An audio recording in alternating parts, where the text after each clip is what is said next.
British Advanced Pain Clinic, Noppimayam Surgery Duram. For appointments 9155 15563.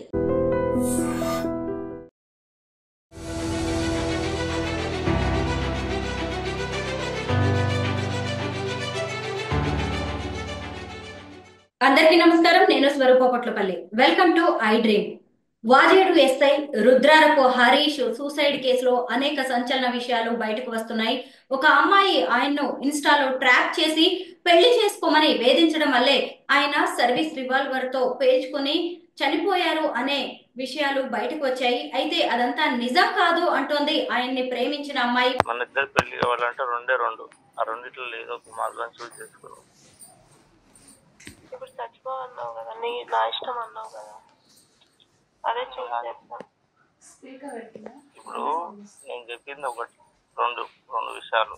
రెండిట్లలో నీ ఏ option చేసుకున్నా, రెండిట్లలో ఏ option choose చేసుకున్నా ఖచ్చితంగా మన ఇద్దరు పెళ్లి అవుతుంది. ఏంటిది చెప్పినా కదా, ఏం చెప్పినావు? ఇప్పుడు నాకు వీడియో కావాలి, నన్ను మోసం చేసిండు, ఇంత పెళ్లి కావాలని కూర్చున్నావు అంటే అవుతుంది. ఏడ కూర్చోవాలి నేను? మా ఆఫీసర్ దగ్గర కూర్చో, ఇక్కడ నా స్టేషన్ దగ్గర వచ్చి కూర్చో, మా ఇంటి దగ్గర నన్ను కూర్చో. రెండు ఇష్టంతో చేసుకోవాలనుకుంటే మీ ఇంట్లోకి వెళ్ళి ఒప్పించి వాళ్ళని తీసుకుని వచ్చి మా ఇంట్లో మాట్లాడిస్తే నేను కూడా మా ఇంట్లో అప్పుడు ట్రై చేస్తాను ఒప్పించడానికి. సపోజ్ మా ఇంట్లో వాళ్ళు వచ్చిర్రు, మీ పేరెంట్స్ ఒప్పుకోలేదు, అప్పుడు నువ్వేం చేస్తావు? ఒప్పించడానికి ట్రై చేయాలి. ఉన్నది ఎందుకు ఇద్దరు? అరే అట్లా కాదు కదా, నా ఫ్యామిలీ నేను ఒప్పించుకుంటా, నీ ఫ్యామిలీ ఒప్పించుకో. మరి కాల్లో ఇళ్ళ పట్టుకొని ఒప్పించుకోవాలి. మా వాళ్ళు పట్టాలా? నువ్వు నేను దానికి రెడీ. మరి నువ్వు రెడీయా? మా వాళ్ళు అయితే పట్టరు.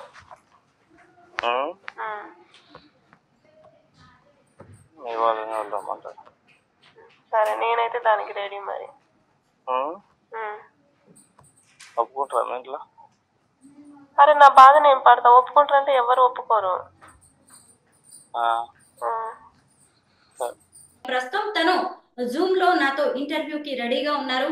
అయితే ఇప్పుడు నేను తన ఒరిజినల్ పేరు కూడా చెప్పట్లేదు, ఎందుకంటే అది ఆమె ప్రైవసీ కాబట్టి ఆమె రిక్వెస్ట్ మేరకు నేను ఆమె ఒరిజినల్ పేరు చెప్పట్లేదు.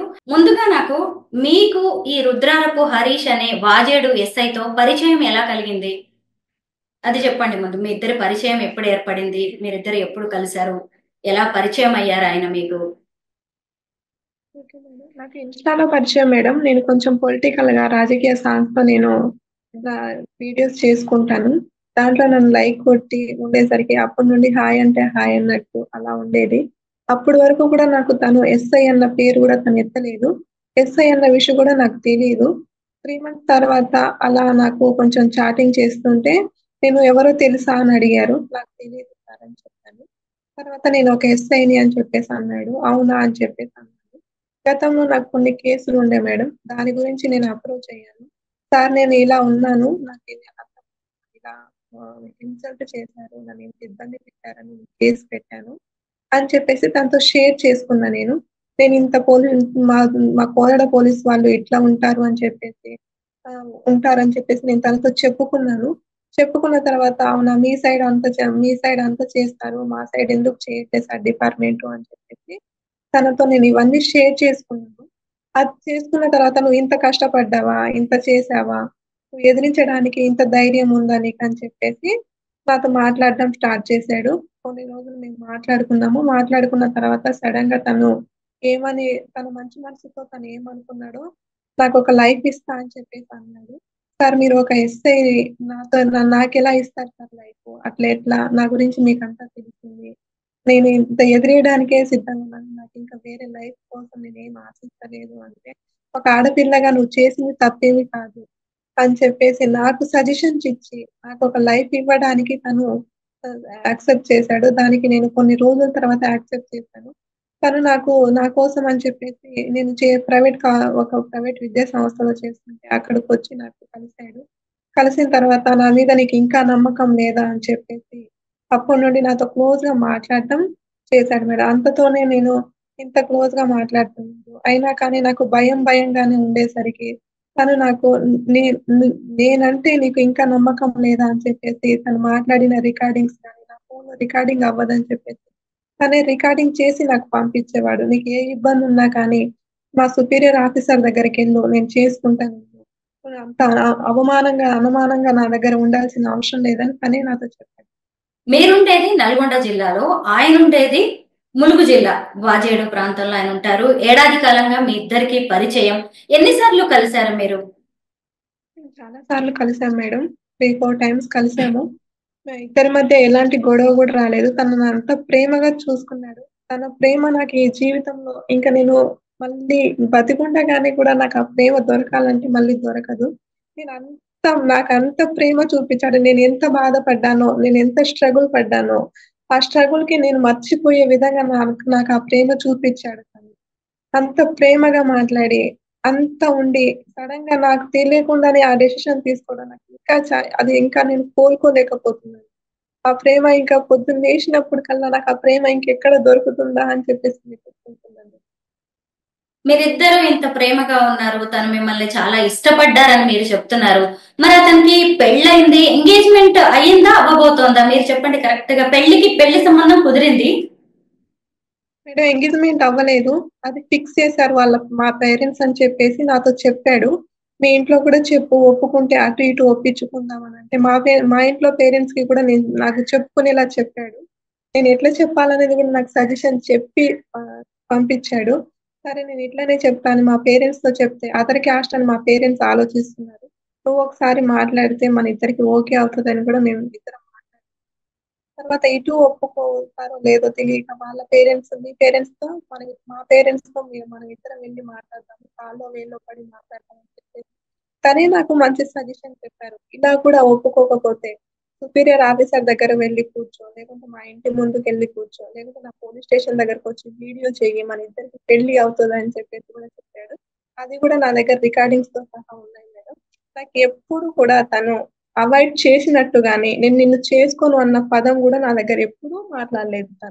తను నాకు అంత హ్యాపీగా చూసుకున్నాడు, నాకు అంత హ్యాపీగా ఉన్నాడు. నా గురించి తెలిసిన తర్వాత కూడా నేను అరే అమ్మాయి అలాంటిదని కూడా నన్ను అర్థం చేసుకున్నాడు. అలాంటిదని అనుకోలేదు. అమ్మాయి నాకు ఇంత బాధ వస్తే ఒక పోలీస్ స్టేషన్ కి ఆశ్రయిస్తుంది. తను చేసింది కూడా అదే, తన తప్పేం లేదని అవన్నీ అర్థం చేసుకున్న తర్వాతనే నన్ను యాక్సెప్ట్ చేశాడు. తర్వాత నా గురించి తెలిసిన తర్వాత సూసైడ్ చేశారని పబ్లిసిటీ అవుతుంది.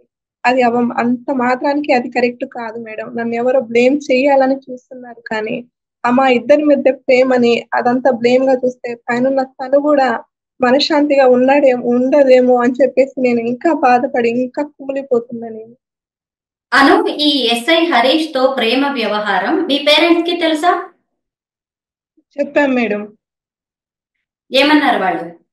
మా పేరెంట్స్ అదర్ క్యాస్ట్ కదా ఎట్లా అని చెప్పేసి ఆలోచించారు, కానీ ఇవ్వము అని చెప్పే మాట కూడా అనలేదు.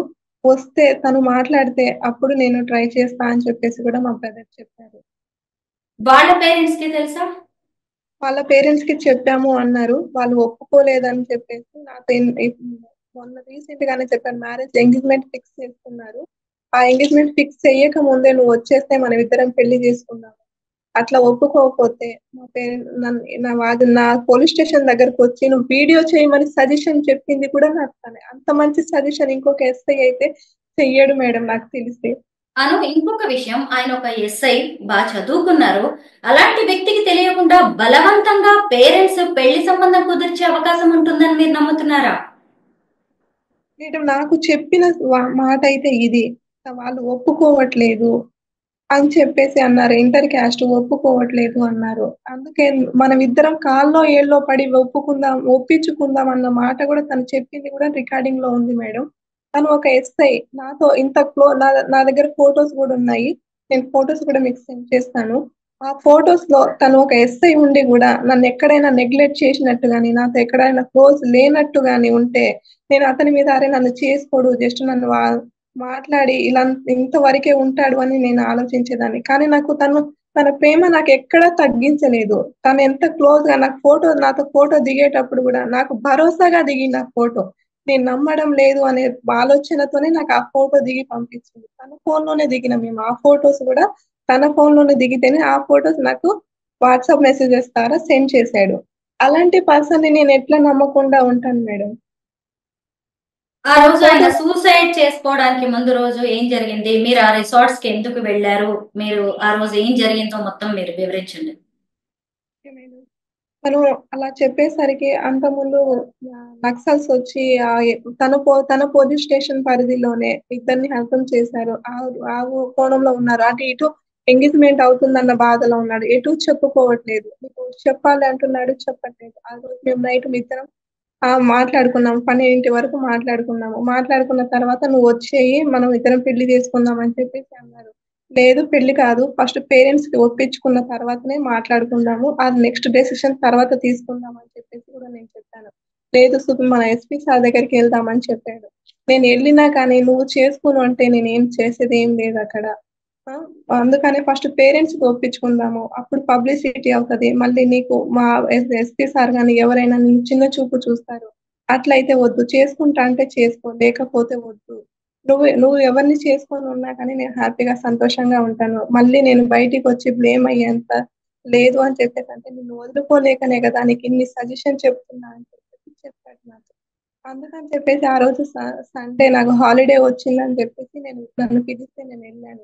వెళ్ళిన తర్వాత మేమిద్దరం మాట్లాడుకున్నాం. పోలీస్ స్టేషన్ దగ్గరే మాట్లాడతామని నేను ఆ చెప్పాను. రోజు ఎన్ని గంటలకి వెళ్ళారు? ఏ తేదీ అది? ఎంతసేపు ఆయనతో ఉన్నారు మీరు? డిసెంబర్ 1కి వెళ్ళాను మేడం. అక్కడ వాచేడు పోలీస్ స్టేషన్కి వెళ్ళేసరికి 1 అయింది. అక్కడ నేను బయటికి వస్తాను అంటే బయటికి ఏదో వస్తే ఒక ఎస్ఐవి పబ్లిక్ అవుతావు, వద్దు, మనం ఏదన్నా లోపలే మాట్లాడుకుందాము, మన పేరెంట్స్ ని కూడా అక్కడే పిలిపించుకుందాము అని చెప్పేసి చెప్పాను నేను. అయితే దానికి వద్దు, మనం బయటికి వెళ్ళి మాట్లాడదాం అని చెప్పేసి తనే నన్ను బయటికి తీసుకెళ్లారు. రీసార్ట్ లో కూడా సీసీ కెమెరాస్ ఉంటే ఒక్కసారి ఓపెన్ చేసి డిపార్ట్మెంట్ పరంగా నేను ఏం చేశాను అనేది తెలుస్తుంది. నేను అతనితో రిసార్ట్ కి వెళ్ళడానికి ఇష్టపడ్డానా, బయట మాట్లాడడానికి ఇష్టపడ్డానా అనేది అక్కడ సీసీ కెమెరా ఉంటే ఓపెన్ నన్ను లేదు మనం ఇక్కడే మాట్లాడుకుందాం అని చెప్పేసి తనే నన్ను బలవంతంగా తీసుకెళ్ళాడు.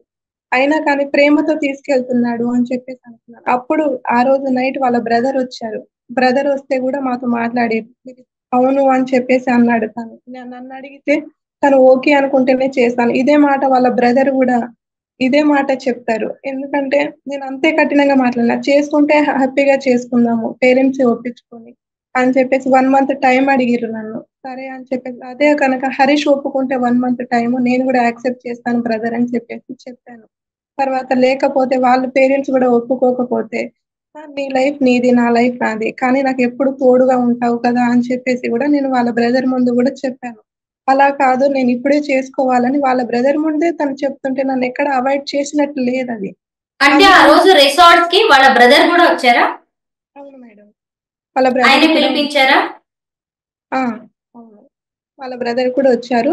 నైట్ కూడా మేము మాట్లాడుకున్నాము. మాట్లాడుకున్న తర్వాత మార్నింగ్ కూడా మార్నింగ్ వరకు కూడా నాతో చాలా ఇష్టంగానే ఉన్నాడు. మేము ఎంత ఇష్టం అంటే తను నాతో ఎప్పుడు ఉండేటట్టే ఉన్నాడు, కానీ కొంచెం కూడా నన్ను అవాయిడ్, నువ్వు నాకు వద్దు అన్న పదం కూడా నాకు ఎప్పుడు యూజ్ చేయలేదు. ఇంత ఎంగేజ్మెంట్ ఫిక్స్ అవుతున్నా కానీ నువ్వు వద్దు, నేను చేసుకోను, అలా అన్నా కానీ నాకు కొంచెం డౌట్ అయినా వచ్చేది మేడం. కానీ నాకు నా నుండి తప్పించుకోవడానికి నేను పబ్లిక్ కి చెప్పాల్సింది ఒకటే, నా గురించి తెలిసిన తర్వాత నన్ను వదిలేశాడు అంటున్నారు. కాదు, అది కరెక్ట్ కాదు. నా గురించి తెలిసి అన్నయ్య వెళ్ళిపోయాడా? మీరు ముగ్గురు మాట్లాడుకున్న తర్వాత వాళ్ళ అన్నయ్య వెళ్ళిపోయిన తర్వాత మీరిద్దరు ఎంతసేపు రిసార్ట్స్ లో ఉన్నారు? 11:30కి అట్లా వెళ్ళాడు మేడం వాళ్ళ బ్రదరు. ఆ రోజు నైట్ టైం 11:30కి అట్లా వెళ్ళిపోయారు. మేము ఇద్దరం నైట్ మంచిగానే ఉన్నాము. అప్పుడు వాళ్ళ బ్రదర్ ఉన్నప్పుడు కూడా మేము ఎటువంటి గొడవ పడలేదు, జస్ట్ డిస్కషనే చేసుకున్నాము. గొడవ అన్న మాట మా ఇద్దరికి గాని మా ముగ్గురు మధ్య గాని ఎట్లాంటి డిస్కషన్ రాలేదు. మా బ్రదర్ వస్తే మా పేరెంట్స్ ఒప్పిస్తాడని చెప్పేసి పిలిపించాడు. అదే మాట తన ఫోన్ లో కూడా రికార్డింగ్ అయి ఉంటది. అది కూడా ఒకసారి డిపార్ట్మెంట్ వినాలని అనుకుంటున్నాను, నా ముందు జరిగింది కాబట్టి. మా పేరెంట్స్ కి ఒప్పిస్తాడని చెప్పేసి పిలిపించాడు తను. బ్రదర్ తో కూడా మా పేరెంట్స్ కి నువ్వే ఒప్పియాలి, నువ్వే చెయ్యాలి, మా ఇద్దరి మధ్య నువ్వే అని చెప్పేసి అన్నాడు. దానికి వాళ్ళ బ్రదర్ కూడా యాక్సెప్ట్ చేశాడు. 100% మీ ఇద్దరి పెళ్లి నేనే చేస్తా అని కూడా నాకు భరోసా ఇచ్చాడు ఆ బ్రదర్. దానికి నేను యాక్సెప్ట్ చేశాను. అయితే డిసెంబర్ 1 నైట్ అంతా మీరు అతనితో ఉన్నారు? అవును మేడం, ఉన్నాను. ఎర్లీ మార్నింగ్ కూడా మేమిద్దరం మాట్లాడుకున్నాము. నాకు జడేసాడు. తర్వాత మా పేరెంట్స్ వస్తున్నారు అని చెప్పేసి కూడా అన్నాడు. నాకు జడేసిన తర్వాత మేమిద్దరం బ్రష్ చేసుకొని ఇంకా హన్మకొండ డ్రైవర్ కి ఫోన్ చేశాడు. మనం ఇద్దరం హన్మకొండకి వెళ్ళి పెళ్లి చేసుకున్నాము. ఆ లోపు ఈ 20 days లోపు ఎంగేజ్మెంట్ ఫిక్స్ చేస్తాము అన్న అమ్మాయికి నేను ఆన్సర్ చెప్పుకుంటాను. మన ఇద్దరికి పెళ్లి అయితే ఇంకా అప్పుడు వాళ్ళు మాకు ఏం ఆన్సర్ చెయ్యరు అని చెప్పేసి హన్మకొండకి వెళ్ళి పెళ్లి చేసుకుందాం అని చెప్పి కూడా అన్నాడు. దానికి నేను కూడా యాక్సెప్ట్ చేసి మేమిద్దరం రెడీ అయిపోయాము. రెడీ అయిన తర్వాత డ్రైవర్ కి ఫోన్ చేశాడు. డ్రైవర్ వస్తున్నాడు అని చెప్పేసి నాకు అదే టైంకి ఏం చెప్పాడు అంటే, నువ్వు కొంచెం ముందుకు వెళ్ళు, నేను వెనకాల నుండి వస్తా అన్నాడు. అక్కడ నాకేమనిపించిందంటే, ఈ బావ ఎప్పుడు కూడా నువ్వు నన్ను ముందుకు పంపిస్తున్నావా చేసుకునే టైంకి కూడా, ఎందుకు నాతో కలిసి రాలేకపోయినావు అని చెప్పేసి నేను ఇదే మాట మేమిద్దరం నవ్వుకుంటూ అనేసి బయటికి వచ్చేసాను. బయటికి వచ్చిన తర్వాత నేను కార్ దగ్గర 2-3 minutes వెయిట్ చేశాను. వెయిట్ చేసిన తర్వాత లోపల ఫోన్ మాట్లాడలేదా అనేది నేను చూడలేదు ఇంకా. అయితే డోర్ వేసుకున్నట్టు సౌండ్ వచ్చింది. కొంచెం రోడ్డే ఉంది, దానికి డోర్ వేసిన సౌండ్ వచ్చింది. డోర్ ఎందుకు వేసుకున్నాడు, లాస్ట్ కి పోదామని బయటికి పంపించాడు కదా అని చెప్పి నేను మళ్ళీ వెళ్ళి బావ డోర్ తీ అని చెప్పేసి అన్నా. డోర్ ఎందుకు వేసుకున్నావు ఈ టైంకి అంటే, ఇంకా సౌండ్ లేదు ఏం లేదు. అంతలోనే రీసైడ్ నుండి ఒక అబ్బాయి వస్తున్నాడు. ఆ అబ్బాయి వస్తుండగానే నేనేం చేశానంటే, డోర్ తీయట్లేదు, ఒకసారి వచ్చి డోర్ తీయరా అని చెప్పేసి చెప్పాను. ఆ అబ్బాయి వచ్చి డోర్ తీసాడు. డోర్ తీసగానే తను శవమై ఉన్నాడు. ఇంకా అప్పటికే బ్లడ్ వస్తుంది. నా బ్లడ్ నేను ఆపి తన మీద ఉండి ఇదంతా చేసుకొని ఇదంతా ఏమైపోయింది నాకు అని చెప్పేసి నేను అదే బాధలో ఉన్నాను. అంతలోనే పోలీస్ వాళ్ళు వచ్చేసి కనీసంగా నన్ను ఎక్కడ నా గురించి చెప్పుకునేంత టైం నాకు ఇవ్వలేదు. ఈ రోజు వరకు కూడా నాకు లైఫ్ అంత ముందు గతంలో ఇట్లా జరిగింది, నాకు ఇట్లా జరిగిందని కోరుకోలేకపోతున్నా. ప్రజల నుంచి వచ్చే న్యూస్ ఏమో ఇట్లా ఉంది, నేను ఎవరినో మోసం చేశాను, నేను ఏదో బ్లాక్ మెయిల్ చేశాను అంటున్నారు. నేను ఎవరికి బ్లాక్ మెయిల్ చేయలేదు. నాకున్న అకౌంట్స్ కానీ, నాకున్న ఆధార్ కార్డులు కానీ అవన్నీ చూసుకోవాలి డిపార్ట్మెంట్. నేను ఒక అమ్మాయిగా చేయాల్సింది ఒకటే, నేను ఎవరికి బ్లాక్ మెయిల్ చేయలే. ఒక ఎస్ఐగా నాకు లైఫ్ ఇస్తాను అంటే దానికి నేను యాక్సెప్ట్ చేశాను. అంత నమ్ముకొని అంత చేసినందుకు మళ్ళీ నాకు బ్లాక్ మెయిల్ అన్న పదం వచ్చింది. నేను ఎక్కడ ఎవరిని బ్లాక్ మెయిల్ చేయలేదు. ఇదంతా చూసుకున్న తర్వాత నాకు ఏ శిక్ష వేసినా నేను దానికి రెడీగా ఉన్నాను, దానికి అనుభవించాను. నేను తప్పు చేశాను అంటే ఒక లైఫ్ కి ఆశించానే తప్ప ఎవరి దగ్గర డబ్బు కోసం నేను ఆశించలేదు. ఇలా ఆశించినట్టు కొంచెం తెలిసినా గానీ అది ఒకసారి నాకు చూపించి, ప్రజలందరికీ చూపించి, నాకు ఏ శిక్ష వేసినా నేను దానికి రెడీగానే ఉన్నాను. కానీ దయచేసి ఎవ్వరున్నా కానీ నా గురించి తెలియకుండా అన్యాయంగా నన్ను ఒక్కొక్కలా ప్లీజ్ వివరించకండి. తెలుసుకున్నాక నాకు చెప్పండి, నువ్వు ఇది చేసింది తప్పని చెప్తే నేను దానికి యాక్సెప్ట్ చేస్తానని అందరికి చెప్పుకుంటున్నాను ఈ మీడియా ద్వారా. ఆయన గన్ తో కాల్చుకుని చనిపోయారు కదా, అప్పుడు ఆ డెడ్ బాడీ మీద పడి మీరు ఏడుస్తున్న ఫొటోస్, అలాగే పక్కనే కూర్చున్నారు మీరు చైర్ లో కూర్చొని ఏడుస్తున్న విజువల్స్ బయటకు వచ్చాయి. ఆ తర్వాత కాసేపటికి మీరు అక్కడి నుంచి మాయమైపోయారు. ఎవరైనా మిమ్మల్ని తీసుకెళ్లారా, లేదంటే వెళ్ళిపోమని చెప్పారా ఎవరైనా? లేదు మేడం, పోలీస్ డిపార్ట్మెంట్ వాళ్ళే నన్ను వేరే పోలీస్ స్టేషన్ కి తీసుకెళ్లారు. నేను ఎక్కడికి వెళ్ళలేదు. నేను వెళ్ళను అని చెప్పేసి కూడా చెప్పాను. లేదు నువ్వు వేరే పోలీస్ స్టేషన్ దగ్గరికి వెళ్ళాలి అని చెప్పి పోలీస్ డిపార్ట్మెంట్ తీసుకెళ్తేనే నేను వెళ్ళా. నా అంతటా నేను ఎక్కడికి వెళ్ళలేదు. అప్పటికి నన్నంతా ప్రేమించిన వ్యక్తే పోయాడు. నేనుండి ఏం చేయాలి అని చెప్పేసి నేను కూడా అక్కడే ఉన్నాను. నేను చేసింది తప్పు అని వాళ్ళ పేరెంట్స్ యాక్సెప్ట్ చేస్తే, వాళ్ళ పేరెంట్స్ సంతోషంగా ఉండడానికి నన్ను ఏం చేసినా యాక్సెప్ట్ చేశా మేడం. అయితే పెళ్లికి సంబంధించి మీరు ఆయన్ని బ్లాక్ మెయిల్ చేశారని, ముఖ్యంగా మీరు గర్భవతి అని ఆయన్ని భయపెట్టారు అని, అలాగే వాళ్ళ ఫ్రెండ్స్ తో కొంతమందితో చెప్పించినా మీరు ఆయన మాట వినలేదు, పెళ్లికే పట్టుబట్టారు, ఏం చెప్పాలో అర్థం కాక ఆయన సూసైడ్ చేసుకున్నారు అని చెప్పి చాలా వార్తలు వినిపిస్తున్నాయి. మీరేమంటారు? మీరు గర్భవతి అనే మాట నిజమేనా? ఇవన్నీ రూమర్స్ మేడం. తను ఎవరితో షేర్ చేసుకున్నాడో నాకైతే తెలియదు. కానీ ఇవన్నీ రూమర్స్, ఇవన్నీ క్రియేట్ చేస్తున్నారు. నన్ను చూసుకున్నట్టు ఒక ఎస్ఐగా నాతో ఇంత క్లోజ్ గా ఫోటో దిగాల్సిన అవసరం లేదు. ఏదో ఒక రోజు ఏ టైంకి ఎట్లా ఉంటుందో అని ఆ మాత్రం నాలెడ్జ్ ఉంటుంది ఒక ఎస్ఐగా, ఒక సబ్ ఇన్స్పెక్టర్ గా. కానీ తను నన్ను అలా చూడలేదు కాబట్టే తను నాతో అంత క్లోజ్ గా ఫొటోస్ దిగాడు. తను నా గురించి ఎంత తెలుసు కాబట్టే, నన్ను చేసుకోవాలని కాబట్టే, నేను వద్దు అన్నా కానీ నాకు రికార్డింగ్ పంపించి నేను నీకు భరోసా ఇస్తున్నాను అని చెప్పాడు. అదంతా అబద్ధం. మా ఇద్దరి మధ్య జరిగింది వేరు, బయట మాట్లాడుకునేది వేరు. మేమిద్దరం ఎంత క్లోజ్ గా ఉన్నాము, అంత మంచి పర్సన్ నాకు జీవితం అంటే నేను ఇంకో జన్మలో పుట్టి నాకు ఆ పర్సన్ దొరకడు. నన్ను అంత అర్థం చేసుకొని నాకు ఇది లైఫ్ ఇవ్వాలని అనుకున్న పర్సన్ ఇట్లా అయిపోయాడంటే నాకు ఇంతకు మించి నేను ఇంకో శిక్ష నేను అనుభవించలేమో అనిపిస్తుంది. కానీ అను నన్ను ఆయన ఎప్పుడు సూసైడ్ తర్వాత పోలీసులు మిమ్మల్ని తీసుకెళ్లి ఎంక్వైరీ చేశారా? ఏమన్నారు? మీ మీద ఏమన్నా కేసులు పెట్టడం జరిగిందా? నాకైతే ఆ డిపార్ట్మెంట్ పోలీస్ వాళ్ళు కూడా ఏం చెప్పలే మేడం. మా ఇద్దరి మధ్య ఏం జరిగిందో అడిగారు నన్ను. నేను అదే చెప్పాను ఏం జరిగింది అనేది. నన్ను ఎక్కడ హరీష్ అయితే నేను మ్యారేజ్ విషయంలో నేను ఎక్కడ ఫోర్స్ చేయలేదు. కావాలి అనుకుంటే మా ఇద్దరి మధ్య నేను స్టార్టింగ్ లో మా ఇద్దరికి నా గురించి తెలిసిన తర్వాత యాక్సెప్ట్ చేశాడా అనేది రికార్డింగ్స్ తో సహా ఉన్నాయి. నాకు ఒక్క ఛాన్స్ ఇస్తే డిపార్ట్మెంట్ కి నేను అన్ని చూపించుకుంటాను. చూపించుకున్న తర్వాత అప్పటికి నేను బ్లాక్ మెయిలే చేశాను అనిపిస్తే నాకు ఏ శిక్ష వేసినా, ఎన్ని సంవత్సరాలు వేసినా దానికి నేను రెడీగా ఉంటాను. నాకు ఒక జీవితాన్ని ఇస్తా అని చెప్పాడు కానీ నన్ను మోసం చేయాలని అయితే ట్రై చేయలేదు. తను నా దగ్గర అలాంటి నెగ్లెక్ట్ కూడా చేయలేదు. దయచేసి ఎవ్వరు దాన్ని వేరేలా చూడకండి. మా ఇద్దరికి ఉన్న ప్రేమ అలాంటిది. కానీ దయచేసి ఎవ్వరు చూడొద్దనే చెప్తున్నా మేడం, నేను ఎవ్వరి తరపున కూడా. కాకపోతే నిజం ఏంటిది అబద్ధం ఏంటిది అని తెలుసుకొని ఫస్ట్ మాట్లాడడానికి ట్రై చేయమని చెప్పేసి అడుగుతున్నా నేను. హరీష్ సూసైడ్ తర్వాత వాళ్ళ పేరెంట్స్ కానీ వాళ్ళ అన్నయ్య కానీ ఎవరైనా మీతో మాట్లాడారా? మీరు ఆయన అంత్యక్రియలకు ఏమైనా అటెండ్ అయ్యారా? మేడం నేను ఇప్పుడు వరకు మీడియా ముందు రాకపోవడానికి కూడా రీజన్ ఇదే. వాళ్ళ పేరెంట్స్ కూడా నన్ను ఎవ్వరు ఏం అనలేదు. కనీసంగా పోలీస్ డిపార్ట్మెంట్ కూడా నాకు ఎవరు ఏం అనలేదు. అక్కడ జరిగే సిచ్యువేషన్ ఏంది అనేది మరి వాళ్ళకి తెలిసి అడగట్లేదా ఏంటిది అనేది నాకు తెలియదు.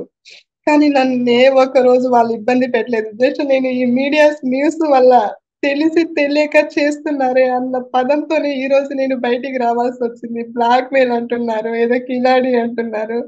ఇవన్నీ దయచేసి చెయ్యకండి. నాకున్న ఒకటే ఒకటి, నేను ఎవరిని బ్లాక్ మెయిల్ చేయలేదు. గతంలో నాకు జరిగిన ఇన్సిడెంట్స్ కి నేను కేసు పెట్టడం ఒక తప్పైతే ఇంకే అమ్మాయిని కేసు పెట్టడానికి పోలీస్ స్టేషన్ కి రానివద్దు అని అనుకుంటున్నా. ఎందుకంటే ఈ రోజు ఇది జరిగింది, రేపు ఆమె తలరాతలో ఏముంటుందో ఇంకో జరిగితే ఆమె కిలాడి అయిపోతుంది. ఎందుకు పోలీస్ స్టేషన్ లో నేను అడిగి పెట్టినందుకు ఈ రోజు నాకు జరిగిన అన్యాయాన్ని, నాకు ఇలా జరుగుతుంది, నేను ఇంత ఇబ్బంది పడుతున్నానని పోలీస్ స్టేషన్ లో నేను కంప్లైంట్ చేసినందుకు ఒక బ్లాక్ మెయిల్ అయిపోయాను, ఒక కిలాడిని అయితే చేశారు అందరు న్యూస్ వాళ్ళు.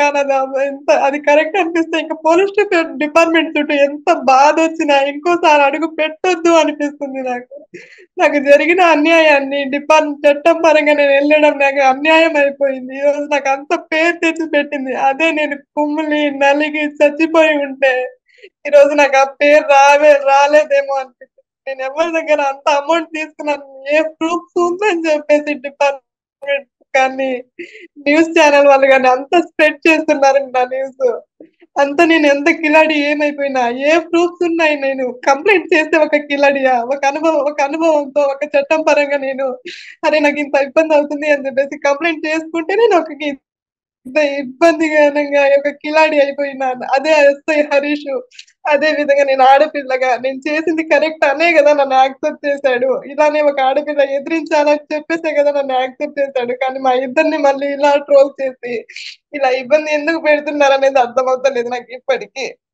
అను మీరేం భయపడాల్సింది లేదు, బాధపడాల్సింది లేదు. ఎందుకంటే ఇప్పుడు ఆల్రెడీ పోలీసుల వైపు నుంచి మీకు ఎలాంటి ప్రెషర్ లేనప్పుడు, పోలీసులే ఎవరికి మిమ్మల్ని బ్లేమ్ చేస్తూ చెప్పనప్పుడు మీరు ఇంకా వీటన్నిటి గురించి ఆలోచించాల్సింది లేదు.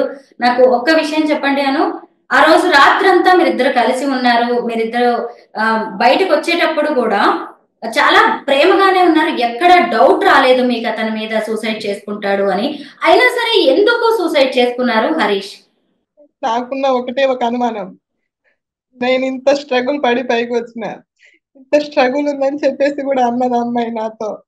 ఈ అమ్మాయి నన్ను మోసం చేయలేక, అటు పేరెంట్స్ కి సమాధానం చెప్పలేక, అటు ఎంగేజ్మెంట్ అమ్మాయితో ఏం చెప్పుకోలేక ఇలా చేసుకున్నాడేమో అనిపిస్తుంది తప్ప నేనైతే ఎలాంటి ప్రెజర్ చేయలేదు తనని.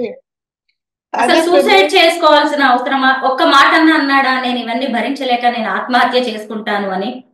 చెప్పలేదు మేడం. నాతో సూసైడ్ అన్న న్యూస్ 11:30 వరకు వాళ్ళ బ్రదర్ కూడా ఉన్నాడు మాతో. మేము 6 కి వెళ్తే 11:30 వరకు కూడా వాళ్ళ బ్రదర్ ఉన్నాడు.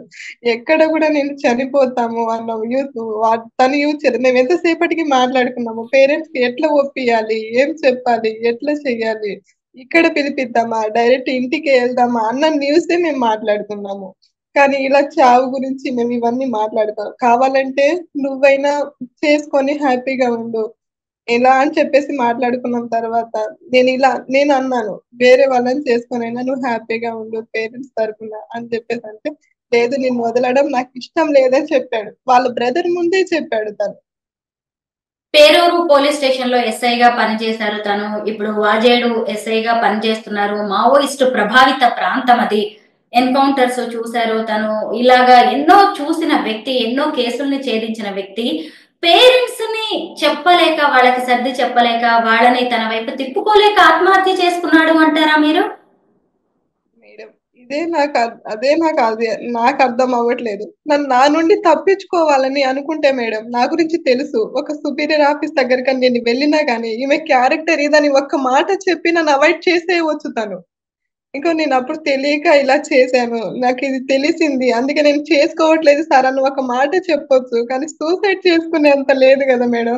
నా గురించి అంతా తెలుసు కదా సార్, ఈ కేసులో ఉంది, నాకు నిజాయితీ ఇది కాబట్టి నేను చేసుకోవట్లేదు అని నేను సుపీరియర్ ఆఫీస్ దగ్గరికి వెళ్తున్నా, భయపెడుతున్నా అని చెప్తున్నారు కదా. ఈ మాట చెప్పి నన్ను తప్పించుకోవచ్చు కదా ఒక ఎస్ఐగా. కానీ నాకు సజెషన్, సుపీరియర్ ఆఫీస్ దగ్గరికైనా వెళ్ళు, నా పోలీస్ స్టేషన్ దగ్గరకు వచ్చి కూర్చో, మా పేరెంట్స్ నిన్న కాల్లో వేల్లో పడి ఒప్పించుకుందాం అన్న మాట అయితే ఒక ఎస్ఐగా చెప్పలేడు కదా మేడం.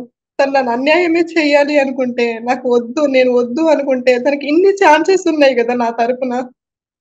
మీరు గతంలో కూడా 2-3 అబ్బాయిల్ని ఇలాగే ప్రేమ పేరుతో వేధించారు, వాళ్ళ మీద కంప్లైంట్స్ పెట్టారు అని కొన్ని కంప్లైంట్ కాపీస్ కూడా నా దాకా వచ్చాయి. ఆ కేసుల గురించి మీరు ఏం చెప్తారు? నేను చెప్తాను మేడం. ఆ కంప్లైంట్ ఏంటంటే 2017లో నేను ఫస్ట్ టైం ఒక కంప్లైంట్ చేశాను. అది నన్ను ప్రేమిస్తున్నారు, నన్ను మోసం చేశారని.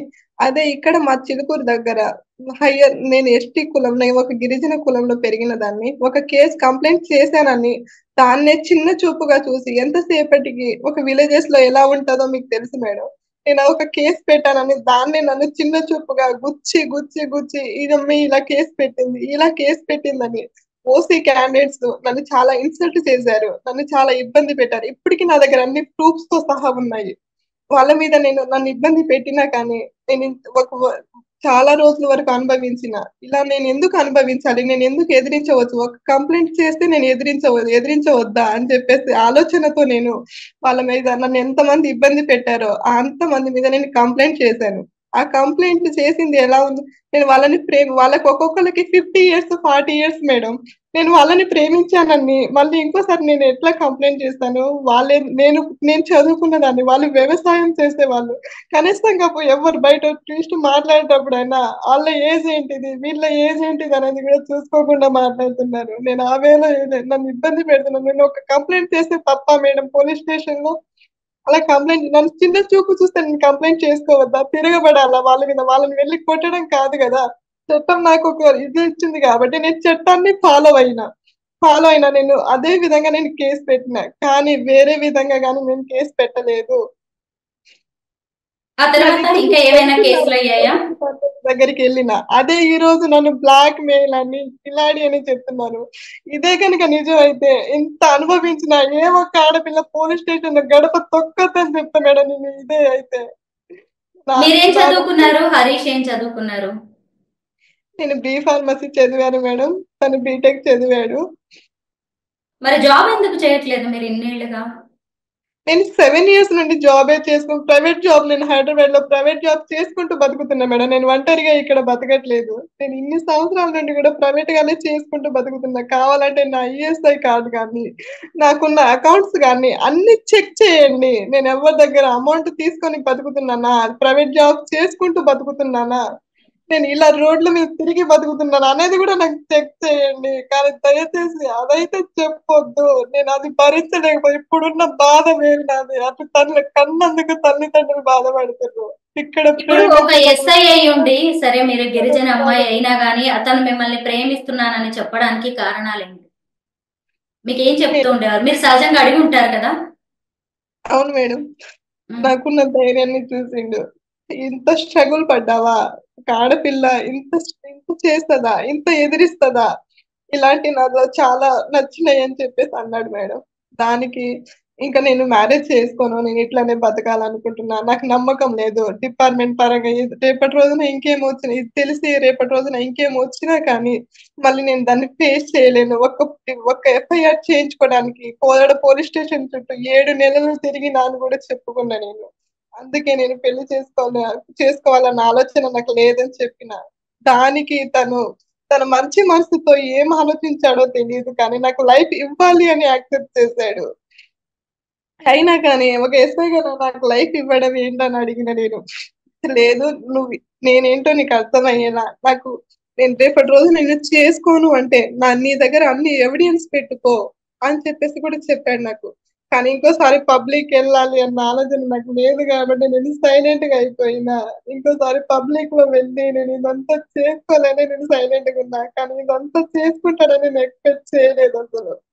నేను అంత మూర్ఖత్వం, అంత ఒక మంచి ప్రాణం పోతుండే చూసి అంత మూర్ఖురాల్ని కాదు మేడం. నా జీవితం ఇట్లయిందని నలిగి నలిగి నలిగి తనతోనే సంతోషంగా వచ్చిన. ఎన్ని రోజులు నలిగి కూర్చున్న దాన్ని తన సంతోషంతోనే బయటికి వచ్చిన. నేను ఎంత డిప్రెషన్ లో ఉన్నానో తను ఇచ్చే సంతోషం వల్లనే బయటికి వచ్చిన నేను. మీ పేరెంట్స్ ఏమంటున్నారను ఇప్పుడు?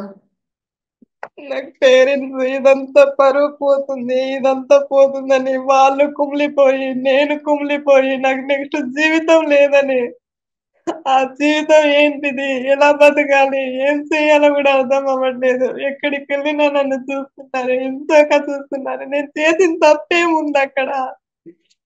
నేను ఒక ఆడపిల్లగా నేను జీవితాన్ని ఇస్తానంటే తీసుకోవడం నాకు తప్పైందా? ఒక పోలీస్ స్టేషన్ గడప తొక్కినందుకు ఈ రోజు నేను తప్పు పడ్డానా అనిపిస్తుంది నాకు. అన్యాయాన్ని ఎదుర్కొనే రైట్ నాకు లేదని సమాజం తెలియజేస్తుందేమో అనిపిస్తుంది. కానీ నాకు అందరికీ ఒక చట్టము, నాకు ఒక్కదానికే ఒకటి పెట్టారేమో అనిపిస్తుంది. అను ఇప్పుడు నీకు హరీష్ పేరెంట్స్ ఎవరు నిన్ను తప్పు పట్టింది లేదు, వాళ్ళ అన్నయ్యకి అన్ని తెలుసు, ఆయన తప్పు పట్టింది లేదు. తర్వాత పోలీసుల వైపు నుంచి ఏ తప్పు లేదు, వాళ్ళ ఫ్రెండ్స్ నిన్ను అనట్లేదు. సరే మీడియాలో కథనాలంటే కొన్ని తెలిసి తెలియక వచ్చి ఉండొచ్చు. ఇప్పుడు మాలాంటి వాళ్ళ నిజాలు తెలుసుకొని మిమ్మల్ని మేము ఇంటర్వ్యూ చేస్తున్నప్పుడు ఇంకా మీరు ఆలోచించకండి, ఇంకా మీకు కొత్త లైఫ్ ఉండొచ్చు, కొద్ది రోజులు వీటన్నిటిని ఆలోచించడం మానేయండి. ఇప్పుడు పోలీసుల వైపు నుంచి కూడా మీకు ఎలాంటి ప్రెషర్ లేదు కాబట్టి కొత్తగా మీ జీవితాన్ని స్టార్ట్ చేయడానికి, మీ ఉద్యోగం మీద మళ్ళీ కాన్సన్ట్రేట్ చేయడానికి ట్రై చేయండి. ఇక దీన్నే తలుచుకొని కుమిలిపోవద్దు. ఎందుకంటే హరీష్ అనే వ్యక్తి క్షణికావేశంలోనో తన బాధ ఏముందో ఇంకా ఇప్పటికీ మీకే తెలియలేదంటే ఇంకా బయట ప్రపంచానికి తెలిసే అవకాశం లేదు. ఇందులో మీ తప్పు లేదని మీరు ఇంత చెప్తున్నప్పుడు కూడా ఎవరు మీదే తప్పు అని మిమ్మల్ని ఎవరు వచ్చి పర్సనల్ గా అంటున్నది లేదు. మీ పేరెంట్స్ మిమ్మల్ని సపోర్ట్ చేస్తున్నప్పుడు మీరు మిగతా సమాజం గురించి ఆలోచించాల్సింది లేదు. మీ జీవితం మీకు ఉంటుంది. జీవితంలో ఎన్నో ఆటుపోట్లు, ఎంతో మంది వ్యక్తులు మన జీవితంలోకి వచ్చిపోతూ ఉంటారు. నిజంగా మిమ్మల్ని ప్రేమించిన వ్యక్తి అంతగా మీతో ఉండాలి అనుకునుంటే ఒక పోలీసు ఎంతో మంది అమ్మాయిలకి తను న్యాయం చేయవలసిన వాడు. తన తల్లిదండ్రులకే చెప్పేసి సర్ది చెప్పుకొని పెళ్లి చేసుకోవాలనుకున్న అమ్మాయికి నిజాలు చెప్పేసి మిమ్మల్ని పెళ్లి చేసుకుని ఉంటే అయిపోయేది. కానీ ఆయన బాధ ఏముందో ఇక వెళ్ళిపోయిన వ్యక్తి గురించి ఇక మనం ఎక్కువ మాట్లాడలేము. మీరు కూడా ఇంకా అతనితో జీవితాన్ని పంచుకోలేకపోయాను అని చెప్పి ఇలా కుళ్ళిపోయి ఆవేదనతో మీరు ఉండొద్దు, డిప్రెషన్ లోకి వెళ్ళొద్దు. మీరు కొత్త జీవితాన్ని ప్రారంభించాలి. మీ ఉద్యోగం మీద కాన్సన్ట్రేట్ చేయండి. జీవితం ఇంకా చాలా ఉంది. ప్రేమ అనేది జీవితంలో ఒక భాగం మాత్రమే, అంతేగాని ప్రేమే జీవితం కాదు అను. మీరు జాగ్రత్తగా ఉండండి, అంత పాజిటివ్ గా ఆలోచించండి. ఇక మీ చేతుల్లో ఏమీ లేనప్పుడు మీరు చేయడానికి ఏమీ లేదు, వదిలేయండి. Thank you Anu.